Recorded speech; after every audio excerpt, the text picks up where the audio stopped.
All good? Okay, cool. All right, good afternoon, everyone, and thank you to everyone who's online and everyone who's joined us here in the audience. My name is Phil Turner, and I'm an associate here at Steer, and we will be leading this discussion today with our four panelists, and it's in around planning, franchising, and financing UK's zero-emission transition.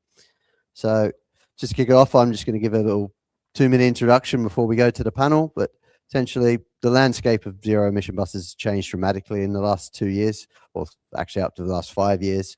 And it's really a result of two things. I think there's been a strong national policy strategy behind it. So with the National Bus Strategy and the Net Zero Strategy, alongside devolution and the Bus Act, and it's really sort of empowered local governments to sort of go out and get these electric buses. So basically the second thing that's been backing up that is funding, and it's been critical.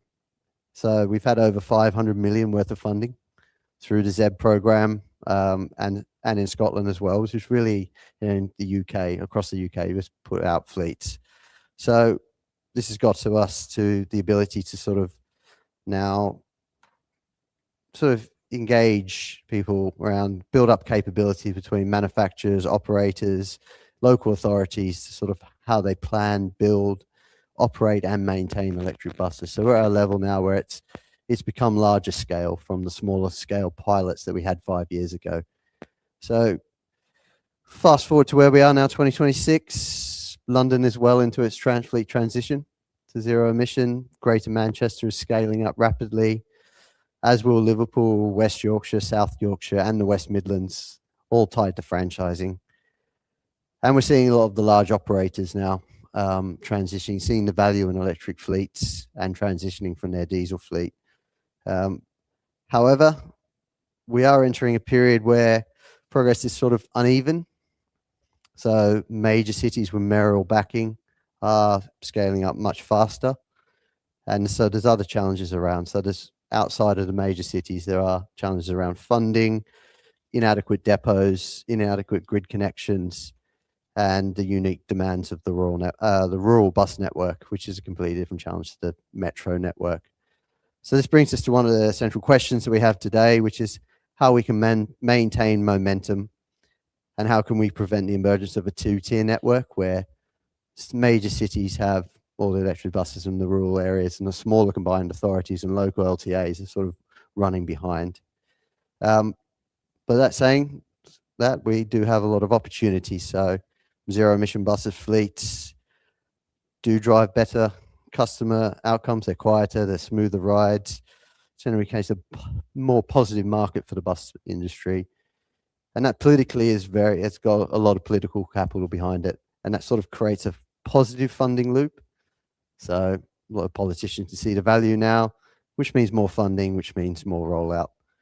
So we are sort of, and as franchising expands, we are at this unique moment where we can align network planning, depot, new depots, and general strategy around decarbonisation in a way that's sort of more coherent, more efficient, and more financially stable. So the question that we have for our panelists, or one of the main questions we have for our panelists today, is sort of the transition is locked in where we're going. We will have 100% fleet, ideally. We don't know when in the future, but we will have it. The real question is, like, how do we now plan it, fund it, and sequence the transition in a way that's resilient, affordable, equitable across our region? So that's me. That's what will come in. We've got a few questions for the panel today, but without further ado, I will cross to the panel to let them introduce themselves, their role in zero emission strategy, where their organization is currently at on their journey, and one priority that's shaping their approach in the next 5 years. So first we have Geoff Hobbs, Director of Public Transport Service Planning at TfL. Thank you. Yes, my name is indeed Geoff Hobbs. Director of Public Transport Service Planning means that I do the timetable specification, all the justification behind all of Transport for London's public transport. So that means underground, overground, Docklands Light Railway, Elizabeth Line trams, and of course buses. With respect to buses, given that's the topic of conversation this afternoon, I'm the person that specifies what the frequency of buses will be, what the network will look like. I, with my fellow directors, choose the winning bidders for in the procurement exercises with the contractors with whom we work, and then thereafter we make sure that performance is up to scratch. And obviously, in the context of zero emission, that means as part of our procurement, we decide what kind of vehicles we want to procure on, zero emission being obviously in the choice. And of course, we want to make sure that those vehicles do what they are supposed to do, and that the performance is as we expect, the reliability is up to scratch, and customers get the service which they deserve.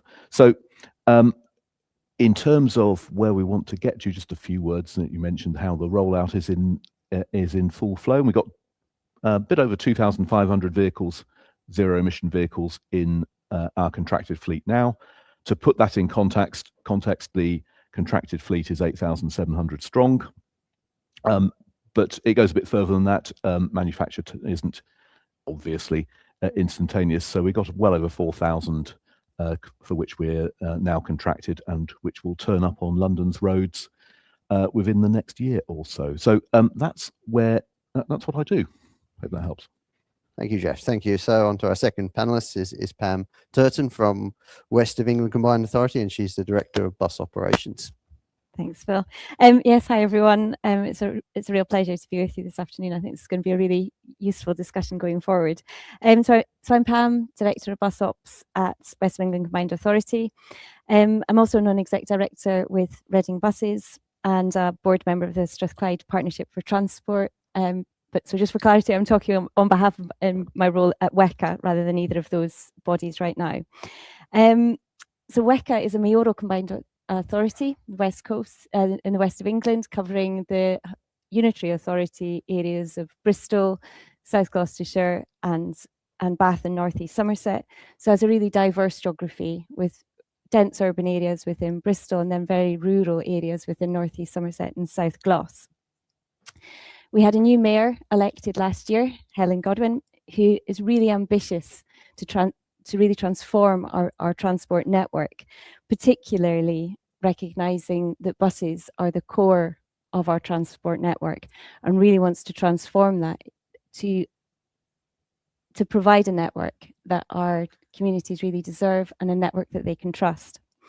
And so reliability and customer satisfaction are really key to driving that trust in public transport. And so one of our main focuses is working with our principal operator in the region, which is First, looking at how we can work in partnership to roll out zero emission buses further. We've got about 74 currently in operation within the region, and by the end of the next financial year, we hope that we will have around about 250 on the roads within our network, and that's about half of the First fleet in operation in the west of England. So we are making rapid progress, but it is a partnership operation, and one that we are keen to progress with. Thank you. Thank you, Pam. Third panelist is Garry, Birmingham, Managing Director at Rock Road. Yeah. Good afternoon, everyone. Yeah, as alluded, I'm the Managing Director at Rock Road. So Rock Road is part of Rockrail, it's a subsidiary, and Rockrail has been very successful in the rolling stock business here in the UK and recently expanding to Germany. Rock Road was formed around about 5 years ago. We have roughly we have exactly 120 vehicles operating in London. 2 years ago, we formed a partnership with Aviva Capital Partners and National Wealth Fund, aimed at lowering the cost of capital to embrace particularly the London model and the London market, by enabling a lower cost bus to operate within London, working with operators, and ultimately for a franchise.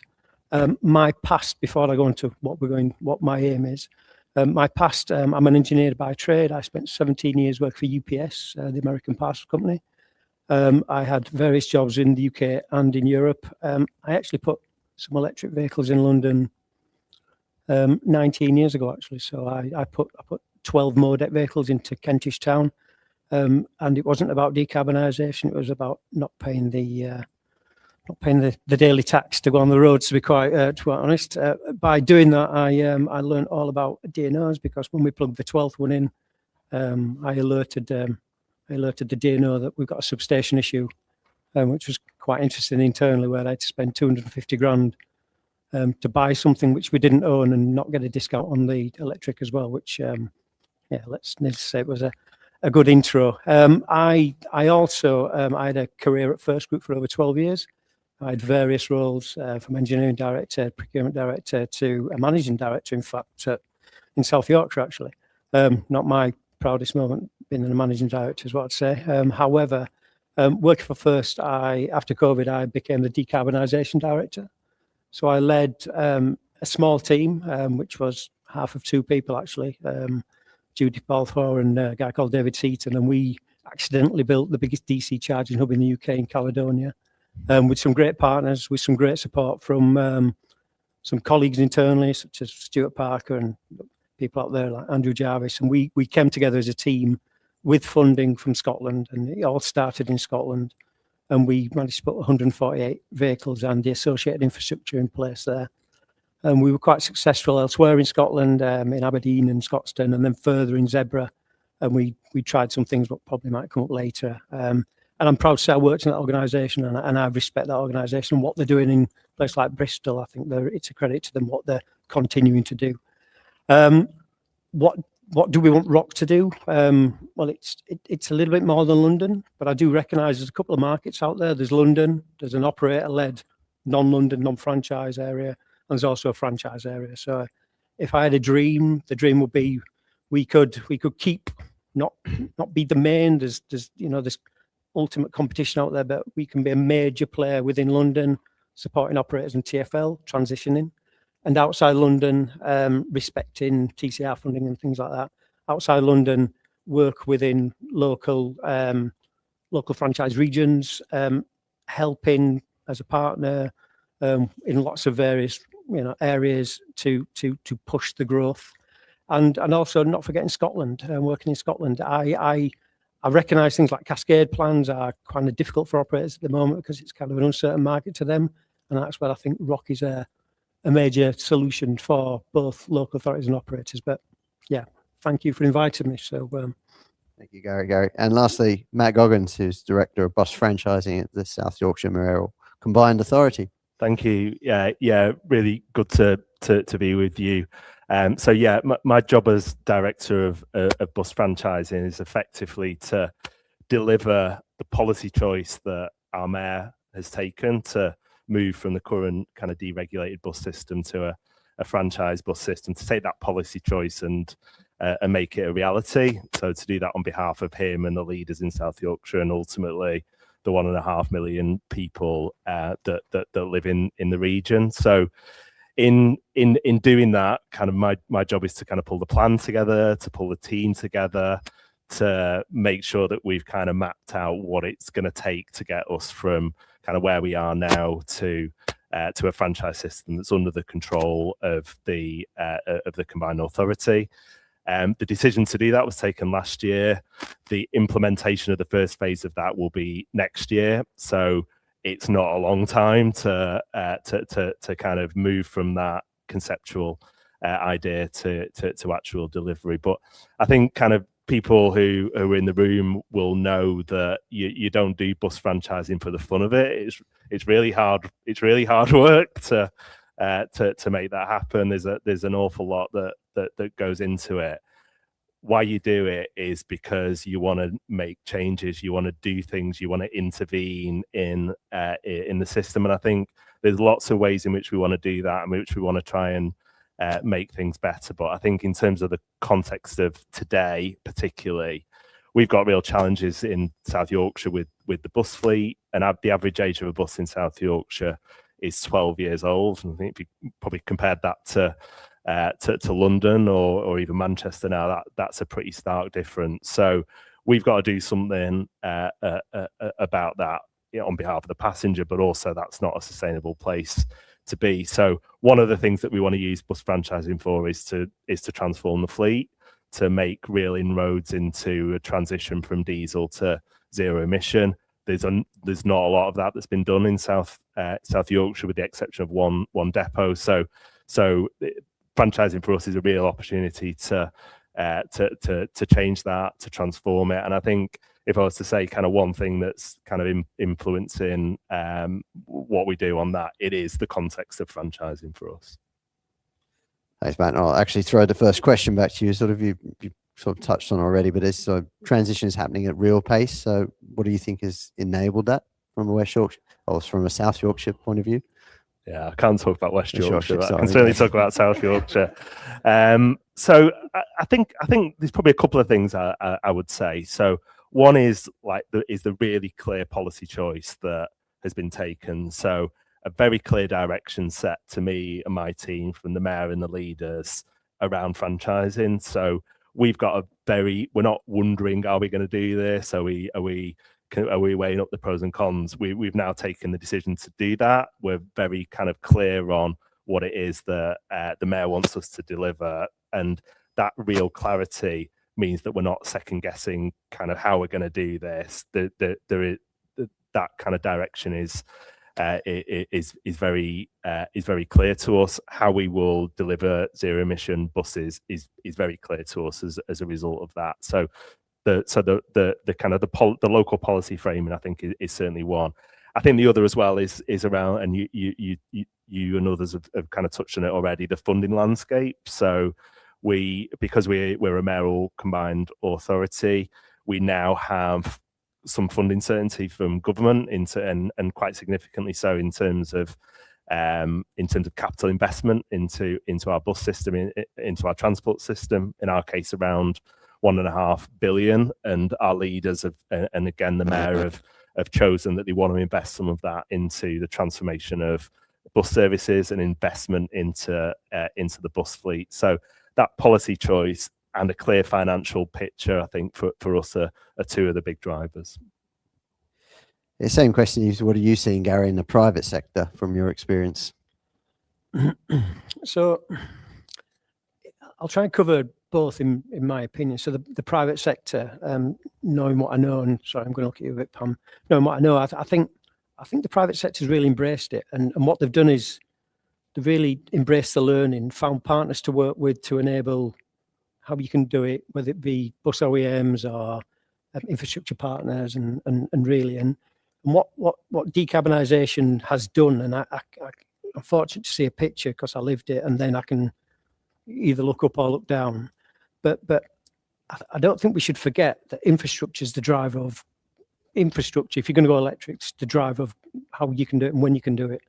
And you can't really fathom that. And the bus world, I'm being very respectful here, is very traditional. People join at a young age and get promoted from within and are very successful. I mean, if I looked at CEOs in a bus company 5 or 6 years ago, they perhaps started as a scheduler or an engineer or maybe a driver. You know, it's kind of so what you've got is that thinking is bus thinking. What decarbonisation did is it kind of flipped on its head by having to do something different. So there was a trend to subcontract that out, and there was some really successful businesses done that. Steve's here from Zenobia and Bradley, but I take my hat off to what they embraced right at the beginning. They saw the gap and they really worked with operators to do that. What I'll say, I think there's been a bit of learnings, and I think that learning aren't really passed down into local authorities yet, but actually I think there's a way of using operators who own the depots today to do the work, who's got experience in it, will then drive the speed of decarbonisation across fleets, especially with electric. But again, I think, and we'll probably cover it later, but there's a mix match. You either do it really efficiently or you and get 2 TCOs out of it, so total cost of ownership of the vehicle or total cost of operation, or you kind of mix it. And I think if you mix it, you're not really going to get the benefits because people's skill set they'll probably drift to the traditional side of what we've always done. So I think you've got to give careful consideration. And I think there's some examples out there where, in particular, First and Stagecoach have gone and done 100% electric depots and really gone at it. And it's kind of solved a few issues around them areas, really. So try not to hog what I'm saying, but yeah. So. And what are you seeing in the west of England? Sort of this change has probably not moved on so much, but what do Yeah, so at WECA, we are currently looking at different options of bus reform and which kind of operating models we want to look at, which will best suit the West of England. So at the moment, we're in an enhanced partnership model, and have been very lucky to be a real recipient of a significant amount of funding through Zebra, and that has been augmented by significant investment from our principal operator First. And so we have seen a really significant increase in zero-emission buses. First have just almost completed the electrification of Hengrove Depot, so that will, and this year that will be fully electric going forward. They've also started investing in Lawrence Hill and Western Island, which I think is one of the only island-based bus depots in the UK. And so they are investing significantly in those depots to enable the rollout of electric buses across the West of England. And so we have been really fortunate to have access to that government funding. It's not perhaps as certain as we want it to be. It's still a bidding process, and we're bidding into that at the moment to try and get additional funding coming in. But as I say, through that partnership, working that strong partnership ethos that we have with First Bus in particular, we really have seen quite significant advancements in the amount of zero-emission buses, and importantly, from an infrastructure perspective, those depots being electrified. And Geoff, obviously, as the most advanced market, what was really driven this change in London, do you think? It's the Mayor's transport strategy. A lot of things go back to that. It's, for someone like me, it's an immense strength, that with the London plan, to tell you which direction you're supposed to be headed. So, you know, if you're faced with choices about what kind of network and timetable and vehicles you want to buy, then the Mayor's transport strategy will give you an awful lot of a steer as to the right way to go. And part of that is about air quality. So you go back a few years and London's air quality was much, much worse than it is now. I mean, when I started my career, I remember a real, one of the tremendous pea supers that you got even in the late 90s, early 90s rather, which you just don't see today. But it's only lately that that's been the case, and air quality that has been driven by successive iterations in low emission zone and ultra low emission zone. And along with that, naturally enough, if you're the mayor, you have a large fleet of vehicles which you procure through our contracts. So unsurprisingly, he looks to us, TfL, to ensure that those vehicles are up to scratch and indeed above and beyond. So naturally, you have the Euro 6 for the diesel and hybrid, but electric vehicles take it a step further. So it's very much about air quality. And then the system that we have allows us to try and allocate those vehicles in a best value manner. So obviously we've got a mixed fleet at the moment. Some are diesel, some are hybrid, some are electric. And the prices that come in for tenders allow us to take a view about which are the best routes which we ask our suppliers to contract for electric vehicles. And so we do just that. And indeed, we know that that makes a difference, because people like me quite often get asked by public representatives, councillors in particular, to what can we do to accelerate the increase in the number of zero-emission vehicles in their neck of the woods, in their borough. So it is absolutely comes back to the Mayor's transport strategy, public opinion, and the importance of air quality. Thank you, Geoff. Second question to the panel is that, given the acceleration, what kind of challenges are we now starting to see? So how do we avoid this two-tier network? What opportunities are, what the mitigations are? So we'll start with Garry, actually. So I purposely didn't say the F word before, but others did. So without funding, I don't think there'd be any acceleration, is what I'd say. So there'd be a want, and then there'd be a reality. Funding enabled that. I think funding's got to end at some point, and dare I say, everyone's got to get off that habit of where the funding is, no matter where you are. There's a reality of wanting to do it and then doing it and striking it as a business. You know, in London, you weren't applicable for Zebra and things like that. So it's, you know, so you could say the cost of the contract is a real cost of the contract. You know, to enable what I first started doing in Scotland, without the funding, we wouldn't have done it. Nor elsewhere. You know, I'm sure you won't be buying, you know, nearly 700-800 vehicles if you didn't have funding, is what I'd say. Or you'd be looking a different way. But I'm talking about contribution funding or TCR funding, whatever, really. So I think we've got to get off the funding model, whatever it is. I respect it's there to start, but I think there's a normalisation, and I think businesses are seeing that. But I think it's maybe going back to what I said before. To see it properly, you've got to see it in a unit case of 100% zero-emission fleet with the right staff doing the right thing, and not dwelling onto a mixed fleet and dare I say, this really positive thing we're doing. Everything what Geoff said about air quality, everything he said about noise and things like that, that won't be enabled until it becomes the norm. So, and the norm will be is when somebody hears a vehicle which is unpleasant and can smell it as it goes past. I think the new norm will be people won't like that and will choose to do something different. That's what I firmly believe. But I think the funding element, we need to get off it because we can't afford to do it as a nation.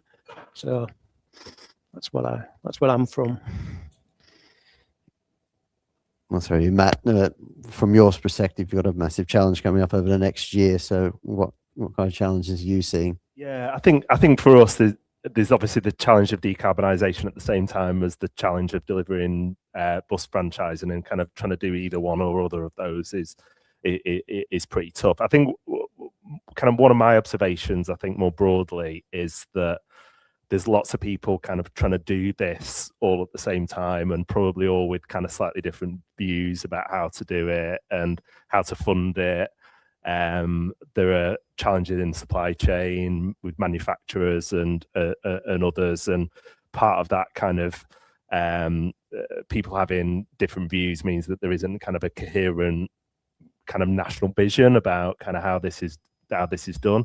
I think lots of funding is quite clearly devolved, but then devolved decision making kind of comes with that, and you maybe lose some of that national coherence. So kind of how we all kind of move forward together, how we make sure that in South Yorkshire's example, we've got a very clear vision about what we want to do, but our network doesn't operate in isolation. We neighbour East Midlands and North Yorkshire and Lincolnshire and others, and we've got to make sure that we've got to make sure that we don't then become an island that's kind of very different in terms of kind of quality and delivery elsewhere. So I think all of those things together, but I go back to kind of what I said at the start, but like very specific to South Yorkshire, that challenge of kind of trying to do this decarbonisation, a transition to zero emissions, and trying to deliver bus franchising alongside each other, it presents a particular challenge.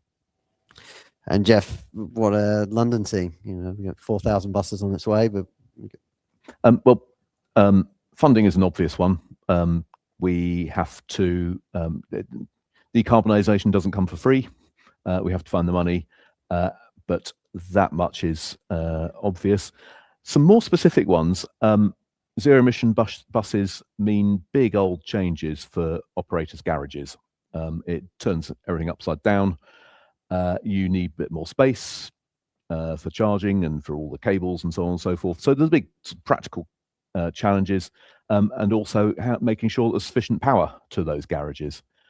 And that often has all sorts of knock-ons in terms of making sure that the power supply is up to scratch. Then you've got things such as the manufacture. We touched on that to a degree. That we're not the only ones doing this. Manufacturing capacity is unsurprisingly limited. There are quite long lead times on these sorts of things. So you've got to try and work your way around that, and to make sure that where you take your buses from is suitably appropriate in these sensitive geopolitical times. And then lastly, there are sort of practicalities about some of the individual routes which might have particular quirks about the nature of their operations. So again, some practicalities about how quickly and quite where you push forward and where you take more time about it. So they're amongst the challenges, but yes, it's not short of them. I'm sure, Pam, you're facing some different challenges, especially around equity and rural routes, if we touched on that. I mean, I think that's true. I mean, I would certainly agree with a lot of the challenges that have been raised already, particularly this issue of which routes and the particular issues that are associated with different routes. Bath in particular is it's a World Heritage Site. It's got a lot of listed and very old infrastructure, and the new buses are quite heavy, and that is causing us some issues in terms of the suitability of routes and whether we can actually apply zero-emission buses to some of those routes or not, depending on the historic structures that we've got within the region. I would certainly echo a lot of the depot issues. I mentioned Western Depot. You know, it's an island depot, and the logistics of refitting that for electric buses is challenging. I would also pick up something that you said, Gary, about the customer response to electric buses and what that has been like. And certainly in the West, we have seen an overwhelming positive response for what are known as our new green buses, both in terms of their environmental credentials, but also in the fact that they are wrapped in the West branding, which happens to be bright green. And our passengers love them. They absolutely love them. They love the ride quality. They love the fact that they're quieter. They love the interior and the way that it's been set up. And so we are getting that feedback that people want to see more of them. And so that pressure of customer demand, particularly tying in with the Mayor's ambition to have a network that people can trust, that people feel good about, is something that we are going to really have to get to grips with. And so responding to those challenges that we've all mentioned, I think is going to be really important. Thank you. So actually picking up some of those themes now, maybe think about some of the mitigations. I'm going to throw to Matt first, actually, about this whole transition at the same time of franchising and how you're sort of de-risking it. I think that possibly not de-risk it, but I think we're trying to look at it as an opportunity. So I mentioned earlier, we've got particular challenges around the fleet in South Yorkshire. So in the delivery of bus franchising, we knew already that we would have to invest quite significantly in the fleet. And almost the way I kind of look at it is we're kind of pump priming or kick starting what will be required for the delivery of franchising. So we know we're going to have to do that anyway. And then there's a choice about, do we do that on a like-for-like basis with new diesels, or actually do we seize the opportunity that's presented to us with franchising to really address the decarbonisation agenda? I think there are certain specifics around kind of the model of franchising that's developed in South Yorkshire, which is strongly reliant on asset ownership. So we know that we need to own the depots and own the large amount of the bus fleet to make the model of franchising that we've set out kind of work for us. So again, it's about kind of trying to use that opportunity then to kind of develop better partnerships with the incumbent operators. I think, Gary, you kind of touched on it. Our view is that in our context, First and Stagecoach, they've done a lot of these decarbonisation, electrification projects before. We've never done one. So actually, the developing a partnership with operators to deliver that, we believe it creates kind of an opportunity. So I would say for us, it's about kind of less kind of mitigation and more trying to create opportunities out of the situation that we're operating in. Yeah, we'll come back to the funding model now that you raised, Gary, and sort of what mitigations or opportunities do you see there?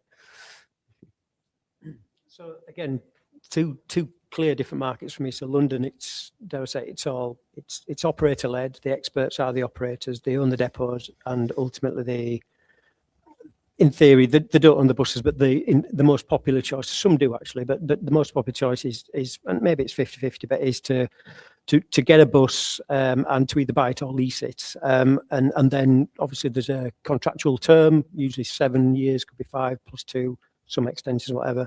but roughly to a 14 years. Now, for me, funding wise, the real challenge is, given the operators are doing the procurement, is there isn't really a tie-up, and it's kind of there's a procurement exercise done for vehicles by the operator, so they go out with a clear spec to a TfL spec, and there could be some enhancements to the spec within London by operator, comfier seats, whatever. And then, so they're going to do that. They then usually order the buses, and at that point they'll have financial-led procurement exercise as well. And that's really driven by price, really. Let's not mix our words here. And but often it's not. There's things like return clauses and things what could make a difference, and there's a whole relationship kind of piece. So in London it's kind of price led to a generic spec, really. And it is a real competition, but financiers aren't really involved at the front end. So don't say before the baker. I mean, it's kind of the things are in the oven, and then there's a piece there. I think outside London, I'll specifically go to a franchise region. I think there's a different learning there, and there's a different expertise. So with vehicles, and I completely agree what Matt's doing, by the way, with operators leading on the depots, doing the infrastructure, because they've kind of learned how to do it. There's a big one in there about they're currently there now. So if you're going to do to them, I think there'll be a few issues, and safety is one of them, and operational. So I think it's really sensible. But the vehicle's a different choice. So in franchise-led regions, what we've seen is that there's we were discussing before. There's a spec drawn up by usually the local authority and some consultants, and that becomes the brand for the area. So let's in South Yorkshire, you're going to send yours out next week, kind of thing, and that then spec is then put to OEMs, all OEMs, I'm guessing, and then there's a price point for that, and then there'll be a competition. There'll be a procurement exercise you do on whatever varying. It's what I do, but and you look at it, might just not be price. It might be about where it's built, where the parts are from, where the backup is, where the lead time, but at that point, for the financial, I personally think we add lots of value, and what I mean by that is that I used to buy lots of buses for first, going back a decade, so I kind of know about procurement. Again, going back to my dream status. It'd be great that South Yorkshire and West Yorkshire, and it's not that far apart, trust me, and it's kind of, maybe York and East Yorkshire, Manchester, Liverpool, drifted into East Mids, all them things that you said. I mean, there's probably a conversation there, and I'm sure it's been had, that the kind of, the bus is the bus. The inside of the bus is kind of, there could be a generic thing, it could help with price, it could help with speed of build, and the outside of the bus could be a different colour, but I'm guessing you've been through that. But to me, there's a procurement exercise. And then there's a real value add in what I see as asset management. So, and I'm not going to throw Geoff under the bus here, but I'm going to point to something in a moment, and I think he knows I'm going to point at it. But there's this thing where, to begin with, you're going to get lots of people bidding. I mean, I know, because I used to be an MD of an operating company. So you'd bid for work, and you'd be bidding on many things, but usually prices in there, and quality, and a bit of background. But then there's this point where actually fleet ownership by the authority, to me, I completely get it. I get the brand. I get what Steve Robbins says about civic pride and things like that. So people won't put the feet on the seat because they own the bus. But there's this point where the battery buses are different to diesel buses, and we all know that. But there's the battery. There's the warranty of that battery. It's 25%-ish price of the bus. It comes with the warranty. The warranties are different terms, they've gone from 5 to 7 to 8 to 10 to 15, to 14 in London, whatever. So and all that management there is really tricky. And I look after, well, we've got 120 buses, and I've got one operator who's got telematics on the bus, one. That's it. And they're the and I judge, and I'm not casting any specific aspirations out there, but literally, telematics means something different to an operator, and it's the Internet of Things. I remember working for a famous guy called David Lynch, who would not allow black boxes being put on buses because they cost money, and it was a SIM card. So thus we get information from the ticket machine, but that doesn't tell us about the battery, and it doesn't tell about throughput. It doesn't tell about what's happening behind the scenes, and what it really isn't doing in about 6 years when the procurement exercise has happened, and let's say operators change. I think that handover period. It is dare I say, it's going to be mental. I mean, the team behind that to manage that, no matter how it's written, dare I say, the minute somebody loses the bid, I think there's an engineering director called into a room and told not to spend any more money on it. Is what I'd fundamentally say. And at this point, I'll say, Geoff, you've got 1,200 route masters, or what I call Boris busters, you know. And I'm sorry to push it that way, but Geoff, you've lived this experience, right? Yes, and so a big deal is what the best partnership is given the interfaces that exist, and we have tried in our transition towards zero-emission buses to try and ensure that they are each party manages the risks which are best able to manage. And the route master was a specific reaction to a specific requirement at a specific time. Used a name for them, which I haven't heard in a little while, but it rings a bell. It rings a bell. But obviously we work with you guys and the operators, and we feel in general that it is better that the interfaces between vehicle and power and the skills of the team that keep those vehicles on the road are best managed in one place, and that's probably not in TfL. And that's absolutely part of it. To go back to your question, another part of the means by which we mitigate is to use the strengths of the tendering system to identify in which order we do things, because there are 600 routes and 77 garages, and it's quite hard as a pejorative term, me as central planner, to decide which one of those is best to do sooner rather than later. Obviously, we want to do really well, nearly all of them, if not all of them. You can see a small number of hard cases at the end, but that's another story. But allowing the tendering system to give us pricing and cost information that allows us to do it in a vaguely rational order, such that one does the ones which are easier and cheaper first, whilst one's still climbing. We are, as a collective, all climbing the learning curve of how batteries really, really work on a wet Wednesday in January, when they work a bit differently from other times of the day, and how we make sure that the engineering teams do have the skills, knowledge, and experience as it goes from mere proof of concept and novelty through to vast fleets at multiple garages. So that's another part of it. That there is also trying to make sure that we as a collective do all climb that learning curve, and we are all discovering quite a lot about how batteries really, really do work at scale, because that first bus that we contracted for, the batteries were a bit ropey, and now they're rather less so. And you kind of hope that over time they'll get better and better.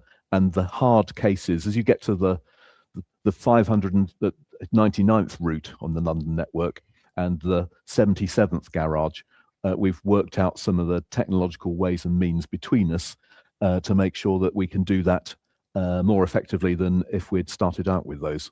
So they're all some of the mitigations, and some of the points you rightly point out, that there are many parties to this, and one has to make sure the roles and responsibilities are best distributed and clear. Does that help? Yes, thank you. Pam, final word, probably what opportunities do you see in the west of England, in the model that you have? Yeah, I mean, I can't really add anything to the very eloquent debate you just heard about the mitigations to some of the challenges. So what I might do is offer a slightly different comment, which is looking wider. I think you mentioned collaboration and partnership, Geoff, and I certainly think that's where we're seeing we can really bring an opportunity to shift the dial slightly. So I think that looking at the wider supply chain, looking at the skills agenda, looking at the highways authorities, which WECA isn't, that's held by the industry authorities, and understanding how we can really bring all those different elements together. You know, training of engineers, what can we do as an MCA to look at different training packages, those kind of things. How can we work with the LHAs around their maintenance regimes around the kind of structures that we've got out there, to really pull all of those influences and all of those different spheres pointing in one direction. I'm mixing metaphors here, but pointing in one direction to really address what are quite significant challenges for all of us. That sort of leads us nicely on to sort of the next question, which is around the operating model. And so I'll throw to Geoff first, actually, sort of the London operating model. What's the strongest bit of it and how it works in delivering this transition? I think you've touched on quite a few elements already. Yeah. So it does allow you to think very hard about who does what to best effect. It does allow us TfL to use the tendering system to be able to understand how what the cost drivers are and how they are changing, because zero emission vehicles have different cost drivers to a different extent compared to ordinary buses. And it does allow us to make sure that the roles and responsibilities are suitably clear and distributed to best effect. It also prompts us to think hard about whether there should be any change to that, because we're always, I mean, we keep very close attention on this, as do rightly our funders themselves and the TfL board, and they want to know what the latest trends are as bus usage change, as the contract costs change, and the shape of the network changes, and the use of vehicles evolves over time as this transition takes place.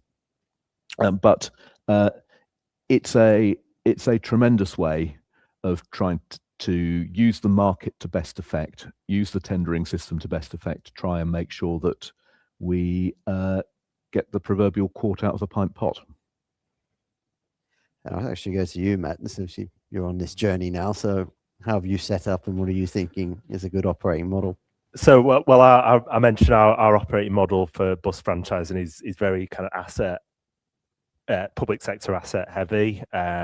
So that includes ownership of the depots and ownership of the fleet. But I think Geoff makes a really good point about roles and responsibilities and getting the right people and the right organisations to do various aspects of what's required here. So I kind of touched on Simca of South Yorkshire Combined Authority have never done a depot electrification project.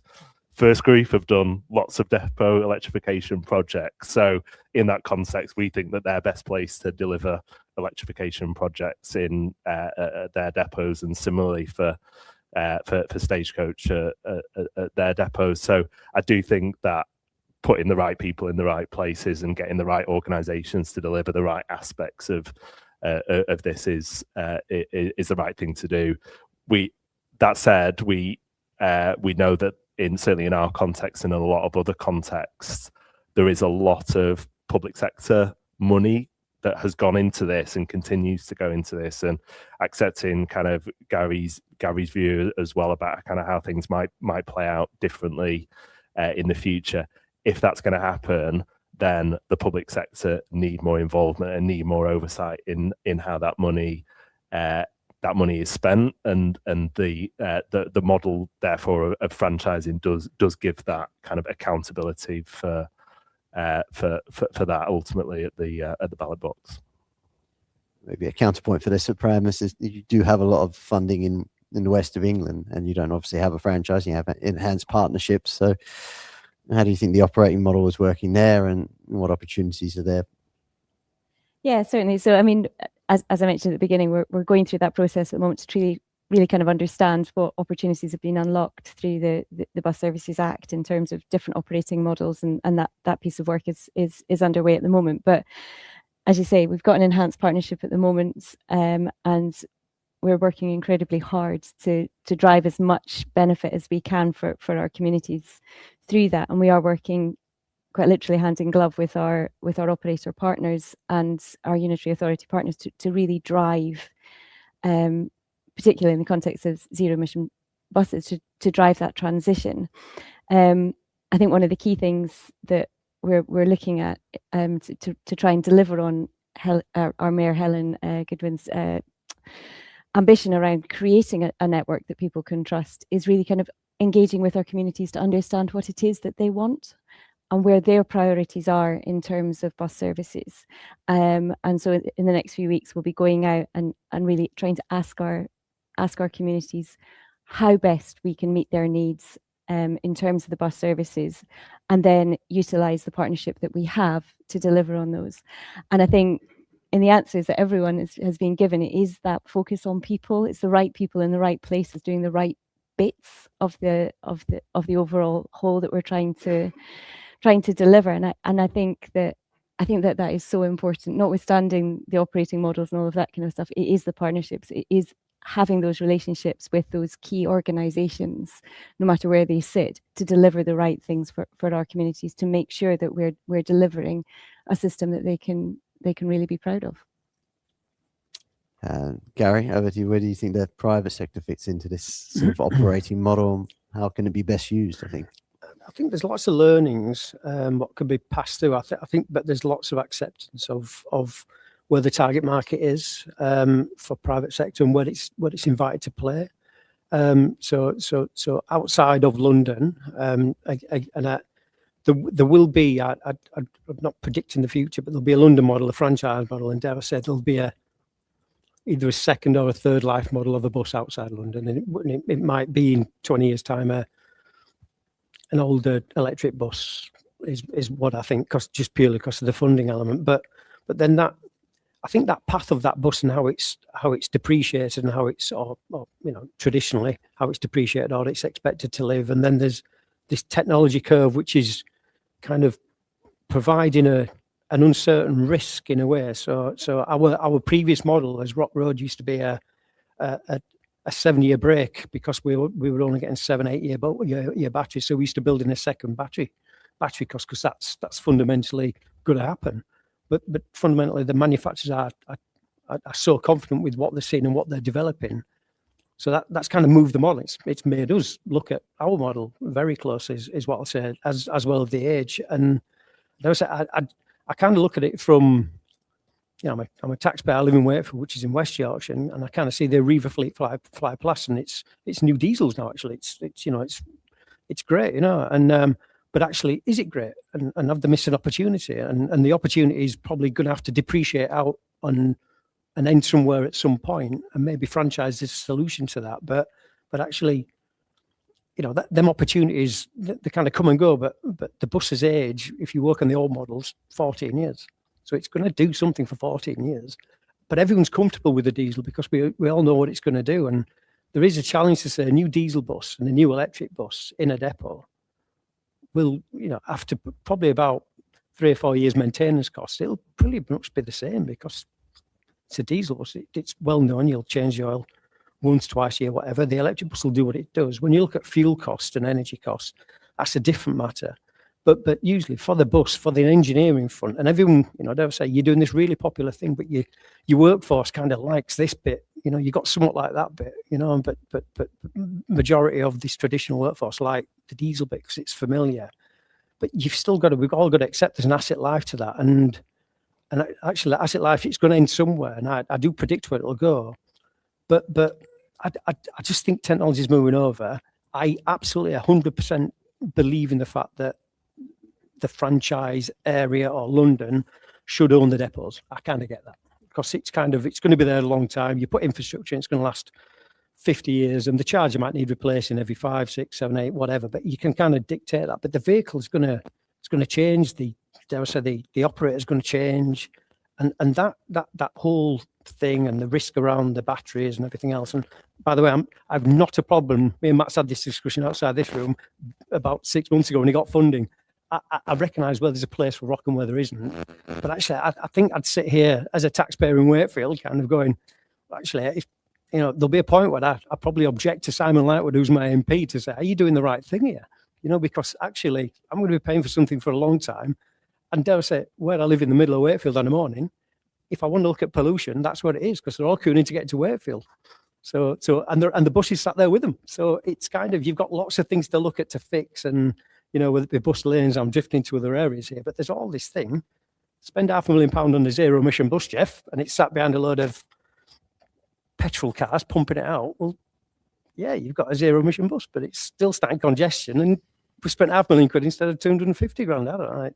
It's there, but I firmly believe I wouldn't be sat if I didn't think we've got a place, and the risks exists. Do they exist to the operator? I think they do and they don't, because franchises cause the operator's cascade plan just to kind of not exist anymore. Because I'll go back to Arriva there in Wakefield. If they lose their franchise, them buses aren't their problem anymore. It's somebody else's problem. But actually, the things happened, and I'm definitely not having to go to Arriva. But in the olden days, I'd put all the new buses where they made money. I'd sweat them for 5 years. They'd probably go to my second best depot, and eventually they'd end up somewhere, I don't know, out in the wolds somewhere. Yeah, no, they wouldn't. They couldn't. You'd be fooled to put them in Sheffield because the topography, But the whole thing is around that doesn't exist anymore for an operator, because actually it's, you can't really say that'll end up there and I'll end up in South Wales, or whatever. And the London bus is a different spec, so it's kind of, we've got to look at this. But there is a life of these buses, but there is also this thing of, it is a computer on wheels and it has a battery and it needs monitoring, because in daily operations, and trust me, I've been at Olive Grove at 5:30 in the morning, it's a bus. It's going out. It doesn't matter. You can't send that one out. It's going out. Fred, Julie, whatever, they don't care. Their job is to get buses on the road. Don't care. It's like out. So you've got to really understand what you're looking at. So thanks for that, Gary. We've got a couple of minutes left before the Q&A, so maybe a 30-second soundbite from each of our panelists about what would you see as being a critical success. What would you like to see in the next 5 years that would be successful? I'll start with Geoff first, unless you want. Well, something which is novel for us is for London to have a Manchester-style funding agreement, by which I mean some degree of stability, a 4-year funding agreement. And that allows us the great luxury of being able to raise the sight line from doing, a reprioritization for the second time in a budget year and this sort of thing, and to think hard about our profile of change, of which zero-emission buses is a big part and very high profile, and to be able to plot out a decent course with our contractors, with whom we work all day, every day, to make sure that we make the most of it.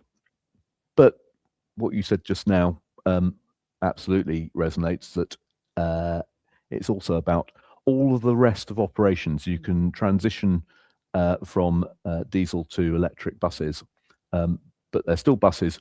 And what we really need, most of all, more than anything else, is for those buses to run as well as they ever possibly can, given all the other traffic on the road, given all the roadworks that occur, given all the incidents that occur out on that network, and which, I look at my phone with horror from time to time about whatever's going on in the mad world of London traffic. And that's the other really big part of it, in terms of making sure that what we provide for our customers is as good as it ever possibly can be, and that usage goes up rather than down. And we've got all sorts of headwinds here in London to make sure that is exactly what happens, rather than the reduction that we've seen of late. So I know that's not relevant to a talk on zero-emission buses, but nonetheless, it's a really big part of what we're trying to do. What would the mayor in the West of England like to see, Pam? You think what would be successful if you were sitting here in 5 years' time? Well, I can't possibly speak for our mayor, but I think she would want to see a real transformation in our bus service to a point where people can trust it. People feel good about using the buses. I think our communities have seen a glimpse of that. They love the new green buses. They love what they offer in terms of improved reliability and in terms of quality of experience. And I think we can really build on that. So in 5 years' time, I would really love to have delivered a step change towards that ambition for our mayor. And I think importantly to have absolute collaboration across all of the key actors. So essentially what you're saying, that zero emission buses is a key part of what we're delivering, but it is one part. And in order for our bus network to be as good as it needs to be, we all need to be working in absolute concert. And so that's what I would like to see. And finally, Matt, would you like to see in 5 years' time? I think I'm going to nick a bit from both of my colleagues. So South Yorkshire has got quite a kind of nostalgia for kind of how transport used to be, and part of that is kind of what was pride in the system and pride in the network that has largely gone. So I would see success as, I think, similarly to what Pam said, that people feel like it's their network again, that they've got a sense of kind of civic pride and civic ownership of that. In doing that, I need to deliver the first phase of bus franchising in September next year, and that needs to demonstrate a real shift from diesel to zero emission. So that is success for me. Well, thank you very much. Thank you, panelists, for all your views, and that sort of ends the sort of formal session. So we'll move on to sort of Q&A. We've got half an hour of Q&A. We've got hopefully some questions from online that my colleague Steve Hunter is going to read out, and then we'll take some questions from the room as well. So we've got 30 minutes of Q&A. So Steve. Yeah, hi, I'm Steve Hunter. I lead bus regulatory reform for Steer, which means in practice I've been helping some of the big mayoral combined authorities, particularly in the north, with their franchising assessment and audits and delivery and all those. I've been living and breathing it from the consultancy side at least, which is not quite the same as Matt's been doing. But so I'm going to bring in the questions that are coming online, which is why I'm staring at my phone. I'm not bored of you all. What I'm going to do is try and keep the questions from here and shorten them a bit. And I also ask that when you ask questions in the room, if you can keep your questions short, we'll get the most out of our panel. Something has kind of come across in a couple of the questions here, which I'm going to roll in together. One from Mike Goggins, who's one of our Steer colleagues, but also from John Usher online, is just asking about that kind of how we do the operational planning. We know that when you roll out electric buses, they behave differently. You have to do things differently. You have different expectations. And so actually, sort of what are the skills, the differences we need? How can we share those? And there's specific questions about whether any good case studies where people have seen that this is being done well. Perhaps we just start at this end of the line and then we can... Yes. So several parts to that. Firstly, our operators live and breathe this every day, so they have an immense body of knowledge about how batteries really, really work. And it sort of comes back to a comment I made a little earlier, hopefully not too facetiously, about how those batteries can work in all sorts of good ways and bad, in different seasons and different times of days and different temperatures. That's, I mean, what I want at the end of the day is a bus service with as even intervals as you ever possibly can have between each of the services. And so, mine's a nice, clean output-based specification, if you want, but then you got to turn that into, make sure that you don't have failures and cancellations or slow speed running of some sort or another, or early turns and all the rest of that. And zero emission buses have upsides and downsides. They have quite different characteristics in terms of range, at the risk of the obvious, and in terms of how long it takes to charge them up compared to refueling. The other really big part of it, and I touched on it at a question at the end, is road running conditions.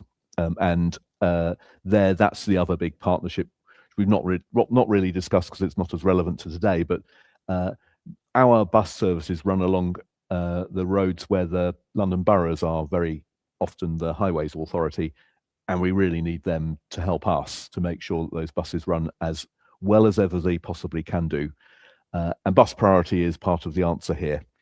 It's one of those small number of investments where the outcome of that is that you get better journey times, quicker journey times, and therefore more users and more fares revenue. And you also get lower costs, double joy.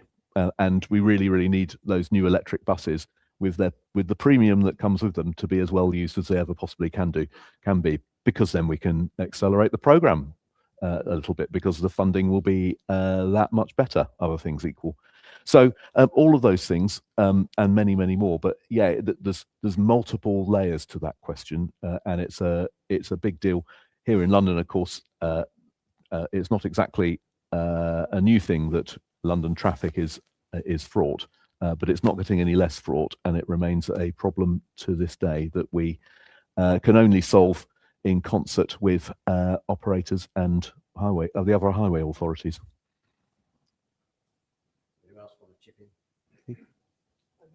I think there's been a couple of good examples out there, and I think really good ones. Places like York, Leicester, where it's kind of transformed public misconception about buses. So they're overnight, clean, quiet, happy customers, on time, reliable, happy drivers, clean vehicles, and ultimately reliable vehicles. So I think there's a couple of great case studies out there, and it pays for itself as well. What's missing from here is there is some grid points where you can help yourself in the future and all this kind of stuff, which it's not answering that question, but I think there's some good case studies out there. I think we'll move on to the first question in the audience. Hi, thank you for that. My name's Bradley and I work for Zenobi, and we're a specialist turnkey provider working with authorities and operators with their electrification requirements. And my question, I think Garry touched on it a bit earlier, was around the total cost of ownership of electric buses. And the question is do you think that electric buses are lower from a total cost of ownership perspective than diesel or hybrids without any form of subsidy from the government supporting them? Can I answer that? So yes, and I think yes in two ways. So two TCOs, total cost of ownership, total cost of operation. Put them both together, so 100% depots. You've just said the magic number there, because you've got the right employees, the right amount of employees. I mean engineers. You increase reliability. The electric price is the cost just for running it on a fueling cost, if you want to put it's there. You've got an efficient operation, but again, I think, and it's something you specialise in as well, which I recognise, there is a dark art, which is not that dark, but it does happen when it is dark, of where the electric is. So I think if I could say we could all fill our car up, if you've got a petrol car at 2 a.m. at a petrol station because it's a half price, I think we'd all go to a petrol station at a half price. I think there's a way around how you actually smart charge and actually how you use the grid effectively. And that all rings all the bells for TCO, but yeah. So I think the answer is yes. Anyone else on the... Have to confess, we're not seeing that in tender prices. It's not like it's a massive differential, but there is a premium, and some of that will be to do with the transition costs, because transition does come with a cost, and there's a lot of change to enable at just the time when cost of capital has tended. After the financial crisis, interest rates were at historic lows for a decade or more, and of course interest rates have gone up and the cost of capital has gone up, and of course transition costs therefore are a bit more expensive than they used to be. But yeah, there is a premium for that in the real life tender costs that we observe. I wonder if you had an opinion, since you are... I mean, it's something that we're kind of looking at in the tendering for new buses, which is live at the moment for us. So we're not just looking at that exercise in terms of a pure cost of the vehicle. We are looking at TCO models as well as part of that assessment. So that will flush that out. I mean, obviously the way that we're doing it is kind of slightly different, because we're using or deploying quite a lot of grant funding into that initial kind of pump priming of the investment that's required. So we're also kind of very interested in kind of operating maintenance costs and what that aspect looks like. But we're certainly looking at TCO as part of that decision making. So just to kind of build on this, the question that came from Jonathan Carr from the online audience, and actually just to kind of shift it on from the last question, I think, Geoff, you've already started to answer this. How well are the electric buses you've got performing compared to what you thought they would do? or the kind of case you made for them to do? They're doing pretty well. So you can see over the course of time how the performance characteristics of electric buses, in particular their batteries, has changed, and in particular and specifically it's got better. So that takes characteristics such as their range, the necessity or not for having charging spares or engineering spares, which has tended to reduce over time, thus bringing the premium I mentioned down over time. But for all that, it still depends on some local characteristics, and in terms of the nature of the charging and the nature of the particular routes, their topography, for example, all those sorts of things.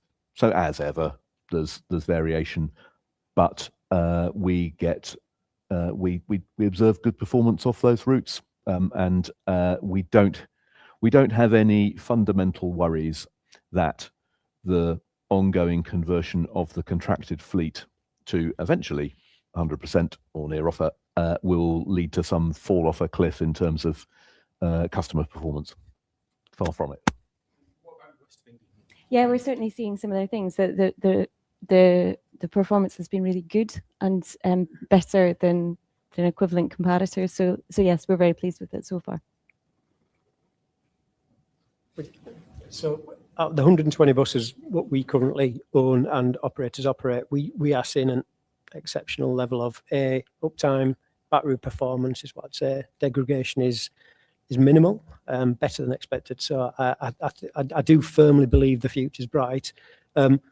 Considering in normal operations, the biggest fault on a bus every day is to do with cooling, then mill lights. You don't have any cooling on a bus really, and the mill lights are only come on because you've got a different engine trying to work with a different gearbox, not made by the same manufacturer, so it kind of all can't talk to each other. It sticks a light on the dash. So when it's made electric, it's much more smoother and there's less gremlins. So it's I don't actually believe in 2026 there is a bad electric bus is what I'd say operating, and I'm clear to say 2026. So there is some early learnings. There's always going to be. So yeah.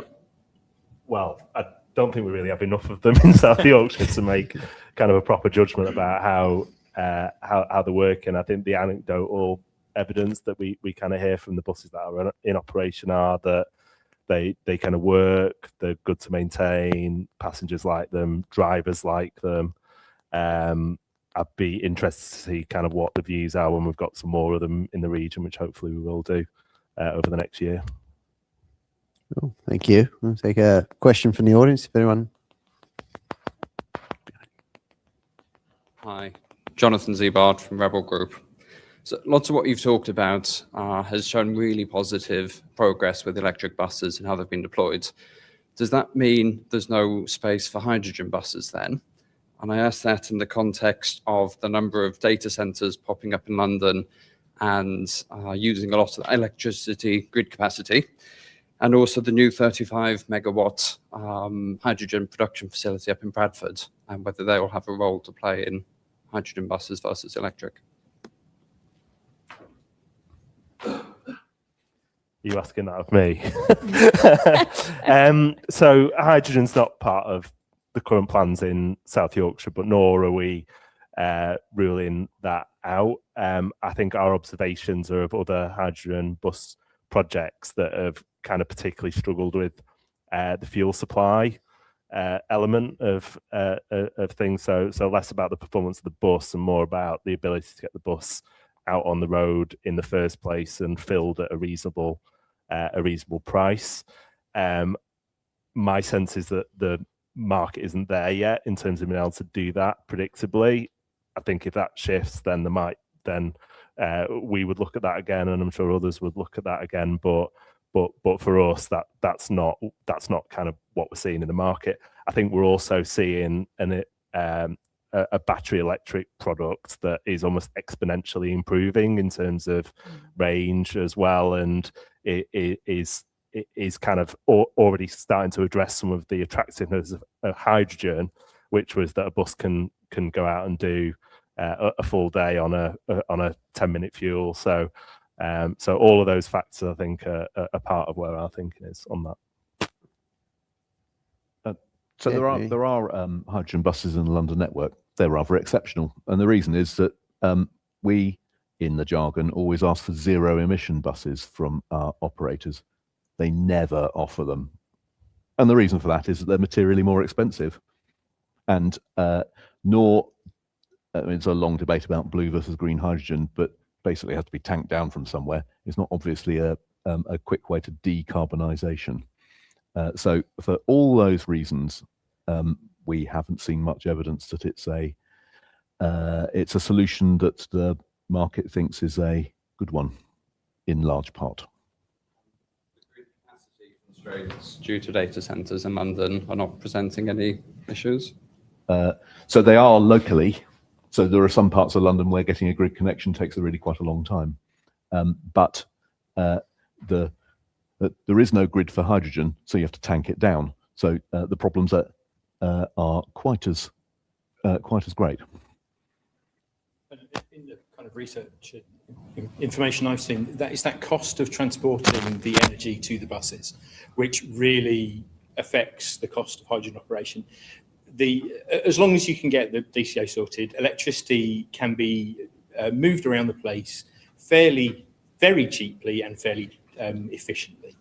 Well, it's also more reliable. I can think of every now and again it pings up on my phone that there's some break in the supply of the hydrogen from Runcorn or wherever it comes from, and that's less likely to be the case with there are power outages, but it's not terribly often. Here we go. Next question online. Yeah, so I mean, in some senses, a sort of similar thing. The question from Robert Ward about repowering existing vehicles and what sort of place that's got in the transition to overall electric operation. I don't know whether we want to. Well, Garry, why don't you start? That's So if you actually Google repowering a vehicle in the first repower, and I'm not claiming I've done this, but for the vehicle was kind of done in York, and my name's against it. But if you actually read what it says, we actually repowered an existing electric bus. So is what we actually did, and Equipmate did a great job on it actually. But we did have a number of buses what got to an age, and then there were no supply chain to replenish or improve. So it was a complete conversion. So that happened in about 2022, and it wasn't cheap, but neither were the depreciation left on a bus. So it was kind of the thing. I think I sit here as an old engineer, and I can't say I'm a young engineer, but kind of I kind of look at the horse built for the different course, built for a diesel, and then compare that underneath to built for an electric. I think it's a different beast, is what I'd say. So I understand and I can see how it can work. I think it could be a really quick exercise, is what I'd say, a really quick exercise. I don't doubt it's there. Would I fund it? That's a different matter, is what I'd say, because I've still got the existing the assets. Probably midlife when it gets done, it's probably got a few bumps and bruises, and as I say, it was built a different way with different technology, and it's so I do believe it could be a quick thing. I don't really I'm neither for or against with that. I did convert a few, is what I say, but again, they were electric to electric. So it's not been awkward. I've recognised it. I think there's great companies out there doing it. I do think there's innovation there. But fundamentally, for a diesel, so it's can last 10 years as an electric. I don't know. Let's see. So Yes. Again, from the evidence of tender returns, we've not necessarily seen any evidence that it's a cost-effective thing to do, and certainly not as cost-effective as using our contracted, pre-loved contracted vehicles to the end of their lives. So it's not something that we've observed happen through the tendering or market mechanism. They call them vintage now. I suppose that's something else for buses, isn't it? But, It is, yes. I recommend the vintage down on Route 38 there. We'll move on to a question in the room, back in the room. Hello, Theo Horton, ex-TfL, head of bus electrification strategy in roughly 2020, so quite a while ago. My question is that public finances are very tight, and is there a role for the National Wealth Fund to do more to reduce the cost of borrowing? So part of my consortium is the National Wealth Fund, so I want to sit here and say yes, but then I respect on the other hand, we're a private business, and you know it's you know borrowing free. If Matt can borrow free money, then I can't. Nobody can ever beat that. And the banks can't. I can't. Neither. Nobody can. But I actually think there's a wider piece for that, and then there's this. You know, I'll go back to the asset. You know, you borrowed against an asset. I think, you know, if I put it in car language, if you were buying a Bentley or a Ferrari, I doubt you'd buy one without service history, or you'd be oddly minded, is what I'd say. But we you know, to promote, I won't say lending against that, but to promote pushing a vehicle on without that kind of warranty and thing, I think that could cause issues, is what I'd say. So yeah, I think they're online as well, our colleagues. But yeah, I want to sit here and say that National Wealth Fund are part of that. So yes, is what I'll say. So, but again, in Matt's case, you know, it's a similar kind of exercise, isn't it? So I think it's probably an interesting question about what comes next in terms of public investment in buses. So certainly from our perspective, we look at kind of immediate horizon and then the next kind of funding period for us, which is quite settled. But I don't think it would be a very sensible idea for me and my team and our organisation to assume that what's happening now in terms of that level of funding settlement for transport investment is going to continue forever, or indeed whether the proportion of that that's allocated to buses is going to continue forever, because there'll be different priorities at different times, even if that level of funding continues. So one of the things that certainly on our minds and part of our planning is, and it probably speaks a little bit to kind of Gary's point around kind of withdrawing ourselves a little bit from public subsidy, is how do we make the network on a long-term basis sustainable? How do we generate enough patronage and enough revenue to allow us to invest in buses on an ongoing basis? And then there'll be questions then about what's the best way to kind of finance that, and there'll be lots of different questions and lots of different views about how to do that. And I would suggest that what you're talking about will be one of those options. You're awesome. Maybe. What's the differential interest rates between that and the Public Works Loan Board? I don't think I'm supposed to be asking the questions, am I? So the other downside or thing to bear in mind is there are pros and cons about public authorities owning vehicles, and certainly we found that as Theo, you'll probably remember, and that's another. That interface is something which has a cost and which we'll have to factor in taking in going through the business case for such an idea. See if you want. Well, I'm going to ask a question because I'm running dry of the questions to us online, but it kind of builds on something that Matt was saying, also what you're saying, Pam, which is, you know, we know that from, you know, we've talked about the operational and the cost side, but we essentially need more people to use the bus. And so to what extent are we starting to see evidence, you know, is there any evidence with the, sorry, I've been told off, any evidence from the West of England, for example, that people like the buses, are they using them more? Certainly people like them. They absolutely, you know, the public response has been overwhelming to the green buses. They are fully branded and wrapped and in the West branding. And as I say, the response has been phenomenal, surprisingly so. And so I don't, when we had a pre-chat about a few of the topics that we were going to talk about today, and I can't evidence that people are waiting for an EV or they would choose that over any other bus. You know, they've got places to go and they're going to take the first bus that comes along. But certainly it will be interesting to see in the engagement that we're away to do with our communities in the next couple of weeks, just how much they are prioritising the zero emission buses.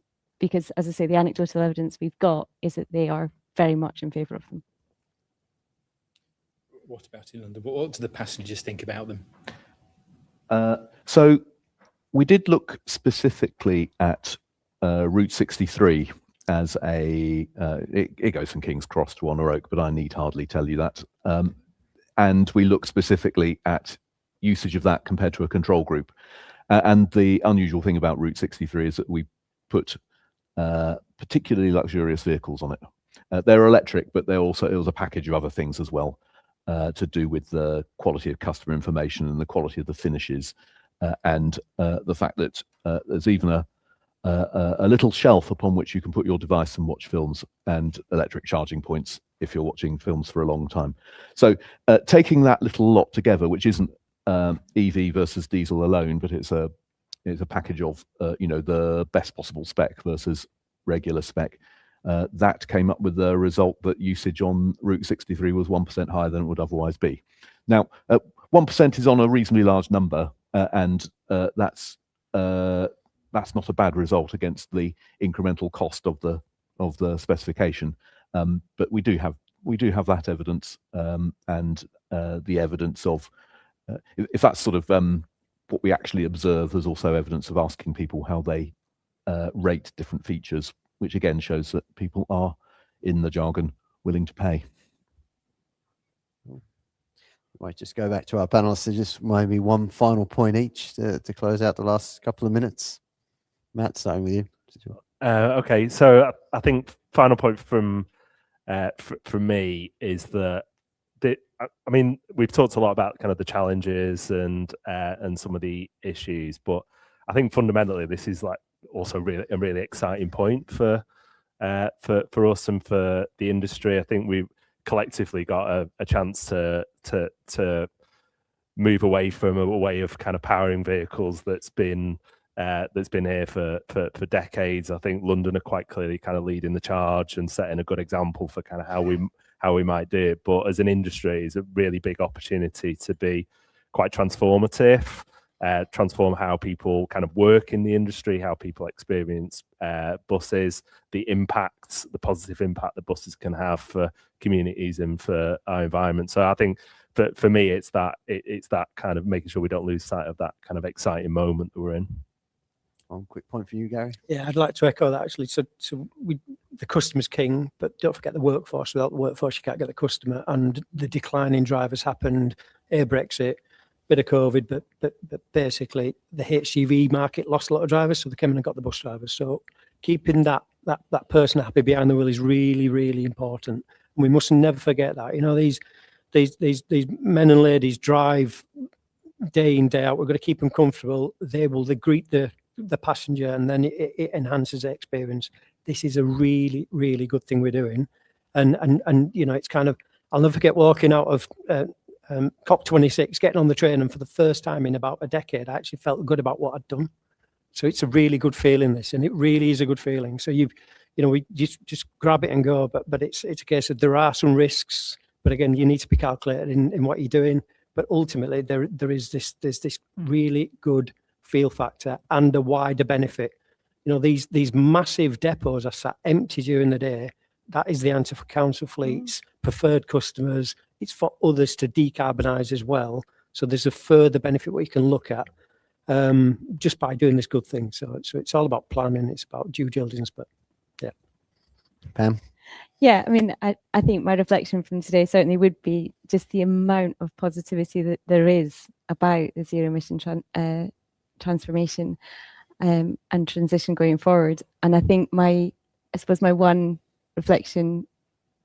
primary reflection would be that it's all about the people, and wherever they are, whether they're the drivers, whether the people making the decisions, whether it's the UAs deciding on bus priority, and it is using this as, God, if you excuse the pun, as a vehicle for really bringing all of those people together, bringing their spheres of influence, into one and really making the most of this opportunity. Finally, Geoff. Decarbonisation is a very, very big deal for Transport for London and for the Mayor. And the bus fleet is not only large, but extremely visible for obvious reasons. So it remains right up there. And the amount of carbon that we generate for our transport operations is right up there in our TfL scorecard to get that volume down as quickly as we ever possibly can. Hence, that's translated into more tangible targets, such as having a fleet of 6,000 zero-emission buses contracted to us by 2030, which is written down in our business plan, which, as I mentioned earlier, newly gives us a degree of certainty as to our funding and what we'll be able to afford. So it is all about tactics and getting those buses bought and introduced as soon as we ever possibly can. It is the work for the next 5 years and beyond to do that. It remains a big deal. I wonder who will be first, London or Manchester, in the race to 100% electric fleet. So yeah, thank you everyone. Thank you for a round of applause for our panelists.